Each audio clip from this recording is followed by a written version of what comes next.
Halo semua, di video ini saya mau share tentang gadget baru saya ya.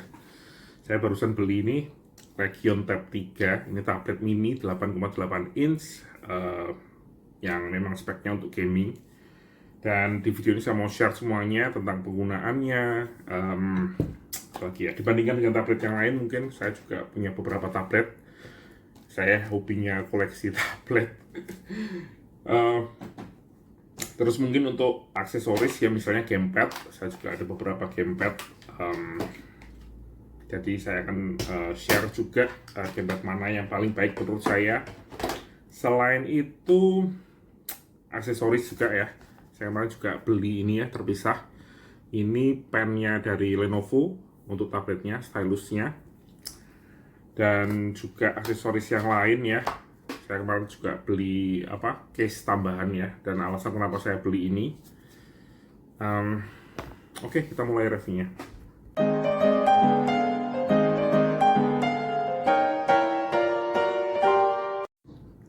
Ya, untuk spesifikasi tabletnya sendiri, saya nggak akan jelasin terlalu dalam tentang performa, Antutu, benchmark, dan lain sebagainya. Bisa lihat di video lain. Kalau untuk video yang terbaik menurut saya itu dari Jagat Review.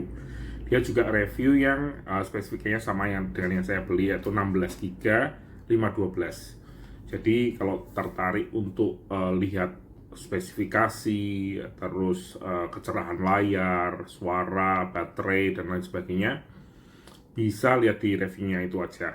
Menurut saya lebih komprehensif daripada yang bisa saya jelaskan. Di sini saya cuma ingin menjelaskan tentang pemakaian saja saya selama hampir 1 minggu ini ya.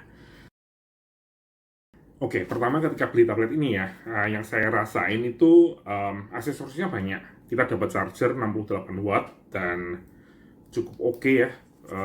Chargernya colokannya juga colokan Indonesia karena saya belinya resmi.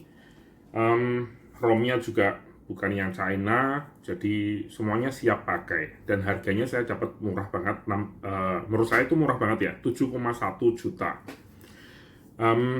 Karena harga normalnya tuh kalau nggak salah hampir 8 juta ya, 7,8, 7,9.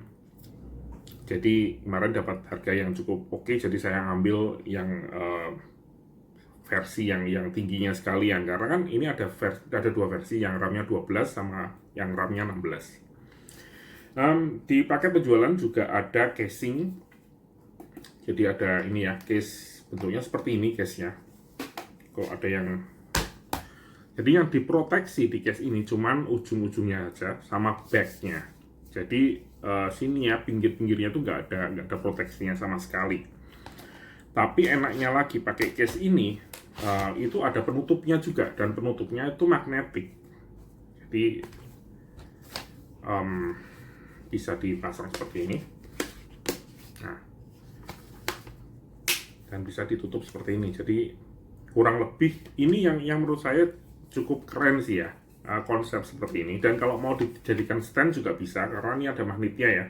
Jadi dia akan nempel seperti ini dan akan dipakai seperti ini. Walaupun nggak secure amat ya, karena kan sebenarnya magnetnya cuma di ujung, tapi ya lumayan lah kalau pingin dipakai untuk stand.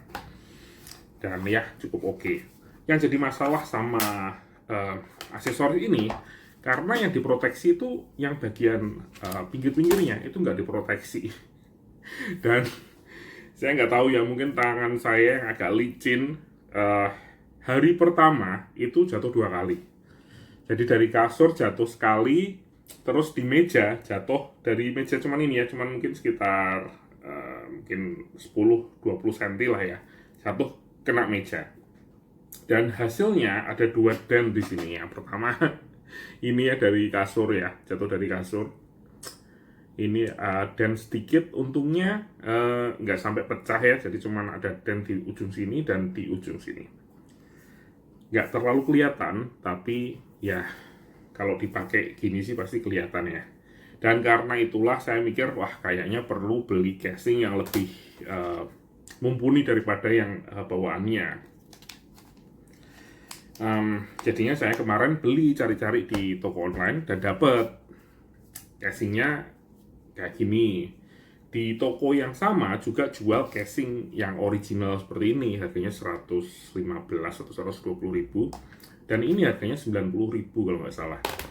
Jadi saya cobalah beli casing yang full, siapa tahu lebih baik gitu.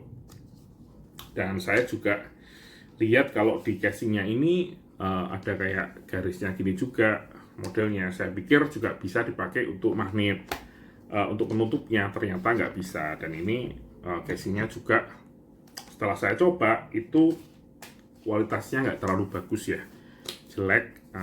Bukannya nggak bisa dipakai, cuman hasilnya itu kurang presisi gitu ya, dan agak sedikit longgar.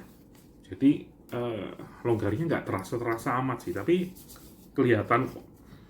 Ini jadi kayak tuh kan, jadi beda dengan casing silikon yang pada umumnya. Jadi saya nggak rekomendasikan ya, karena harganya juga hampir 100.000. Kalau pakai dari Legionnya aja, gunakan yang dari bawaan resminya aja lah ya. Itu jauh lebih oke daripada beli casing third party menurut saya. Sama satu lagi dari paket penjualannya juga dapat screen protector. Cuman screen protectornya bagus kayaknya, tempered glass, ada beberapa toolsnya untuk masang dan lain sebagainya. Cuman kemarin waktu saya pasang itu gagal. Jadi ketika saya pasang berhasil, tapi ada satu titik debu di tengah ya. Jadi kayak ada gelembungnya sedikit dan nggak bisa hilang. Terus akhirnya saya memutuskan untuk ya udahlah dilepas saja. Dan saya nggak tahu itu keputusan yang benar atau salah, atau mungkin lebih baik saya beli lagi tempered glassnya untuk ditambah. Karena kayaknya sih tablet ini tuh agak sedikit ringkih ya kayaknya. Karena itulah dikasih banyak sekali aksesoris untuk pelindung. Karena kejentok sedikit aja langsung dent gitu. Jadi mungkin metal yang dipakai memang dari dasarnya memang nggak terlalu kuat. Tapi satu tentang tablet ini ya, itu beratnya setelah dipakai case seperti ini, tanpa penutupnya, itu sekitar 400-an gram. Dan itu menurut saya yang ukuran yang wajar lah ya untuk tablet 8 inch. Saya punya tablet lagi 8 inch. Ini tabletnya agak lama ya. Ini dari Samsung A8 with S Pen. Jadi ini ada S Pen-nya. Dan ini masih berjalan dengan baik dan kadang saya pakai buat coret-coret, tapi ini beratnya karena ini ya ukurannya memang sedikit lebih kecil ya daripada yang ini ya. Ukurannya cuma 8 inch dan bezelnya juga lebih gede. Ini 380 gram. Jadi lebih ringan daripada ini. Ini 400, ini 380 gram. Dan wajar karena ini lebih kecil. Tapi kalau ketika kita pegang ya, ketika kita handle ini dan ini kerasa lebih berat. Saya nggak tahu kenapa, apakah karena distribusi beratnya dan lain sebagainya. Tapi yang kecil ini kerasa lebih berat daripada yang ini. Jadi walaupun ini 400-an gram, tapi handle-nya itu kerasa ringan dan nggak kerasa membebani ya ketika kita pakai. Oke, jadi untuk aksesoris itu ya. Oh iya, ini juga. Saya kemarin juga cari-cari di toko online ya, yang jual pennya, dan ada yang jual. Ini harganya saya beli 600-an ribu, 610.000 kalau nggak salah. Harga normalnya mungkin sekitar 650-700-an ribu. Menurut saya antara worth it gak worth it ya. Kalau dibandingkan dengan S Pen itu yang dari tablet Samsung, saya kan ada beberapa tablet Samsung ya. Menurut saya lebih enak S Pen. Untuk menulis, untuk menggambar, untuk apapun itu lebih enak S Pen. Feel-nya ini lebih mirip kayak yang punya Xiaomi. Itu feel-nya kurang lebih sama. Jadi ya bisalah dipakai untuk mencatat tuh bisa, cuman nggak terlalu oke lah menurut saya untuk menulis tuh. Tulisan tangan saya jadi nggak terlalu kurang presisi gitu lah, walaupun nggak ada masalah sama sekali ya. Saya cek, saya trace semuanya, responsnya tepat karena layarnya juga 165 Hz, prosesornya juga mumpuni, jadi nggak ada delay sama sekali. Tapi nggak tahu kenapa ketika saya pakai untuk nulis itu rasanya feel-nya kurang dapat menurut saya. Tapi kalau hanya untuk dipakai untuk mencatat, kayaknya sih fine-fine aja ya, karena nggak akan ada masalah. Satu lagi yang beda sama pen-pen yang biasanya saya punya, itu ini harus dicas pakai USB-C. Dan ini menurut saya USB-C-nya sih oke-oke aja ya. Sejak saya cas mungkin saya pakai ini berapa hari ya? Mungkin sekitar 1 minggu, dan itu mungkin baru turun 10%. Jadi kemungkinan sih lebih dari 1 bulan ya ini bisa bertahan untuk dipakai dengan sekali cas. Jadi nggak perlu terlalu khawatir untuk masalah ngecasnya harus pakai USB-C, karena kayaknya sih bakal jarang-jarang untuk dicas ya. Tapi saya pakainya juga jarang-jarang sih ya. Saya pakai beberapa kali aja. Untuk pennya sendiri, lokasi untuk magnetnya, untuk ditaruh di tabletnya itu menggunakan magnet dari case-nya ini ya, yang di bawah.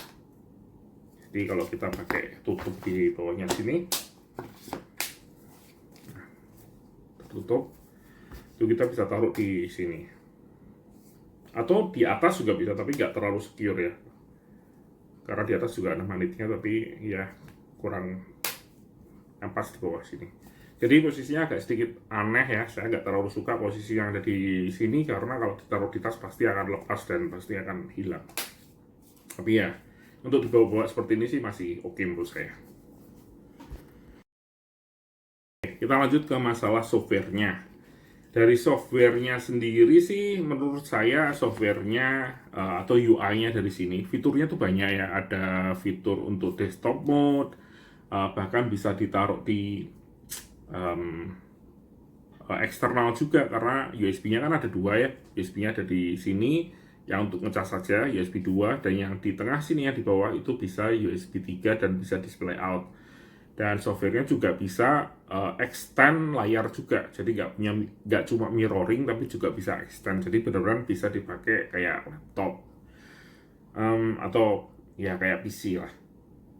Dan selain itu ya, dari softwarenya sendiri itu yang banyak banget fiturnya itu yang berhubungan dengan baterai ya.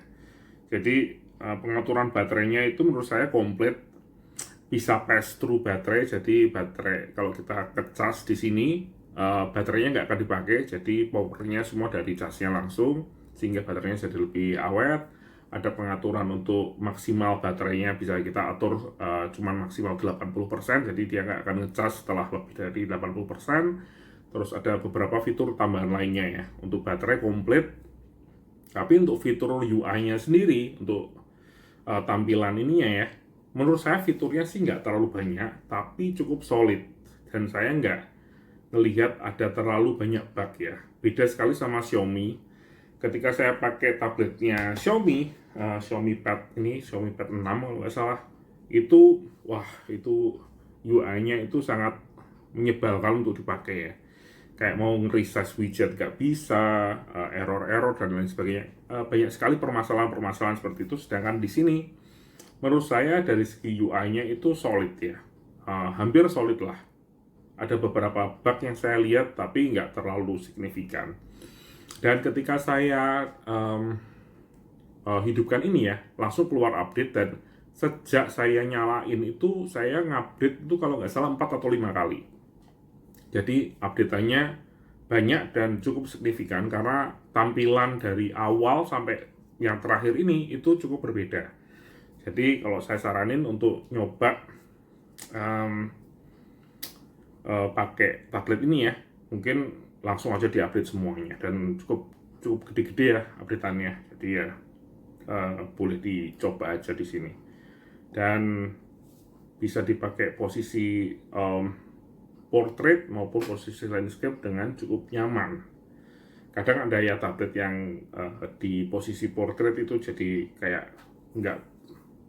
nggak bisa dengan layoutnya, nggak bisa menyesuaikan dengan baik. Di sini sih menurut saya nggak ada masalah dan cukup aman. Oke, tentang baterai, memang ini baterainya sudah pada yang tahu ya. Kalau lihat dari spesifikasinya itu sekitar 6500-an mAh, dan saya coba pakai baterainya untuk sehari-hari, itu baterainya nggak irit-irit amat menurut saya. Pokoknya kerasanya itu setiap hari harus ngecas saja. Mungkin karena saya pakainya juga cukup banyak ya, apalagi kadang saya pakai untuk main game, jadi otomatis baterainya juga pasti pemakaiannya rada boros ya. Tapi kelebihannya di sini, ngecasnya tuh bisa 68 watt. Jadi nggak nyampe 1 jam sudah bisa dipastikan pasti akan terisi penuh lagi ya. Karena saya kan biasanya ngecas juga nggak nunggu sampai 0% juga kan ya. Kadang 30, kadang 40, kadang 50% sudah saya cas dan saya tunggu sampai 100%. Dan biasanya sih karena kecepatan ngecasnya ini cukup super ya, jadi nggak ada masalah dengan baterai itu sendiri. Untuk gaming sendiri, saya beberapa gamepad ya. Kalau ada yang mau beli ini ya, 8-bit Do Lite 2, saya nggak tahu kenapa kalau ini dikoneksikan ke device Android itu kayaknya layout buttonnya itu salah deh. Kayak beda dengan layout button pada umumnya yang lain dan nggak ada settingan untuk bisa ganti itu. Ada aplikasinya dari 8-bit Do tapi ya aplikasinya sampah sih kayaknya, jadi nggak terlalu berguna dan nggak bisa dipakai gitu ya. Jadi ini saya kurang rekomendasikan. Kalau ada yang mau pakai ini ya, ini juga oke sih. Ini bisa dipakai, ini dari Memo Pad dan memang untuk tablet ukuran 10 inch, 11 inch masih bisa dipakai di sini juga nggak ada masalah. Dan ini ada rumble-nya juga ya. Tapi kalau untuk portabilitas menurut saya yang paling oke adalah dengan ini. Ini adalah dari Gameser X5 Lite dan ini menurut saya ini memang kayak match untuk ini ya, karena saya pertamanya agak sedikit ragu ya apakah cukup atau enggak, karena ini kan nggak terlalu lebar ya posisinya, tapi untungnya kalau dipakai di sini itu pas banget tuh, jadi sisanya itu cuman segini doang.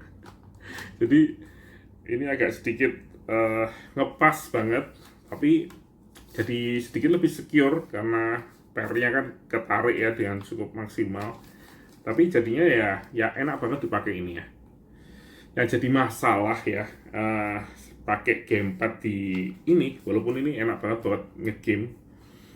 Karena saya pakainya tablet ini nggak hanya untuk game, tapi untuk produktivitas juga. Jadi semua aplikasi saya masukin sini, aplikasi kerjaan juga saya masukin sini. Ya untuk buka tutupnya itu agak sedikit ribet menurut saya, karena kan ada USB-C-nya di sini ya, dia harus ditarik, dimasukin lagi dan lain sebagainya. Saya kepikiran mungkin yang lebih pas daripada ini itu adalah yang seri Gameser X5S yang nggak ada USB-C-nya, tapi pakai Bluetooth. Tapi modelnya sama persis dengan ini, walaupun ada beberapa improvement tambahannya di situ. Tapi kayaknya sih kalau saya ada rezeki, mungkin saya akan ganti ke yang itu ya, nggak pakai yang USB-C. Dan enaknya lagi ya, ketika kita pakai gamepad di sini ya, kita bisa ngecas di sini karena ada cas, karena portnya ada 2 ya, jadi sangat-sangat membantu. Untuk performa gaming ya, terus terang saya nggak terlalu banyak tentang gaming ya, apalagi gaming mobile, karena saya mainnya tuh game-game simple ya, kayak Stardew Valley, Minecraft, Leos Fortune, terus yang paling baru yang barusan saya beli itu Planet of Lana, karena saya punya gamenya juga di PC dan saya suka, jadi saya pengen main juga di Android dan barusan rilis ini. Dan semuanya sih berjalan dengan oke ya, nggak ada masalah di sini. Kalau ada yang suka main game emulator, ini saya coba dengan menggunakan PPSSPP. Ya, saya coba untuk download dan saya coba mainkan dan nggak ada masalah juga, semua berjalan dengan cukup baik ya. Kalau untuk performanya sendiri, untuk main game yang paling berat di PPSSPP itu biasanya ini ya, game apa namanya? God of War ya, itu bisa 4 kali ya, nggak ada masalah. Saya sempat coba di 8 kali juga dengan resolusi 4K ya, dan bisa jalan juga. Tapi saya sih kemarin coba di 4 kali ya, jadi 1080p dan renderingnya dan nggak ada masalah di 60 fps, jadi lancar, nggak ada masalah sama sekali. Saya juga coba ya, saya baru tahu ternyata game Steam itu juga bisa dimainin di Android. Ini baru ya. Ini namanya aplikasinya adalah Game Hub. Ini aplikasi namanya Game Hub. Dan saya punya beberapa ya game di Steam. Saya coba ya install beberapa di sini, dan ada dua yang menurut saya bisa berjalan dengan baik, yaitu Hollow Knight berjalan dengan oke di sini, 60 fps gak ada masalah. Terus Story of Season Mineral Town itu juga berjalan dengan baik. Ini game Harvest Moon lah ya, versi yang agak baru.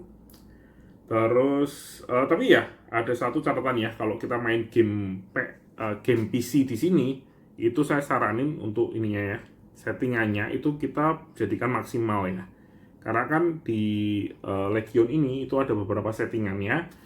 Ketika kita main game, dia otomatis akan ada tools seperti ini, dimana kita bisa setting untuk balance mode atau performance mode dan lain sebagainya. Kalau untuk game PC kayaknya nggak bisa kalau pakai settingan di bawah performance ya. Karena saya coba itu loadingnya lama banget, bahkan nunggunya kelamaan gitu ya. Ketika main gamenya juga kayaknya juga bermasalah. Saya coba game yang agak berat, kemarin saya sempat download. Wah, ini bisa nih 2 game saya coba, nggak ada masalah. Saya pingin nyoba main Witcher 3 di sini, dan bisa masuk ke loading screen-nya. Intronya pertama tuh bisa, tapi ketika main gamenya itu langsung shutdown sendiri. Jadi bukan shutdown ya, aplikasinya mati gitu ya. Kayaknya nggak kuat deh ya, walaupun sudah pakai performance mode. Walaupun di sini sendiri sih Witcher 3 sih katanya sih bisa dimainkan di Game Hub ini ya. Cuman mungkin dari segi spesifikasinya ini nggak mumpuni, atau mungkin settingan saya ada yang salah. Karena terus terang untuk Game Hub ini settingannya banyak banget. Jadi saya juga nggak terlalu ngerti. Tapi untuk game-game yang di sini ditulisnya nggak tahu kompatibilitasnya seperti apa, saya coba beberapa kayak misalnya Scott Pilgrim, dan ada beberapa yang lain saya coba itu beneran nggak bisa. Jadi lebih baik install saja game yang ada centang hijaunya, dan coba deh bisa atau enggak.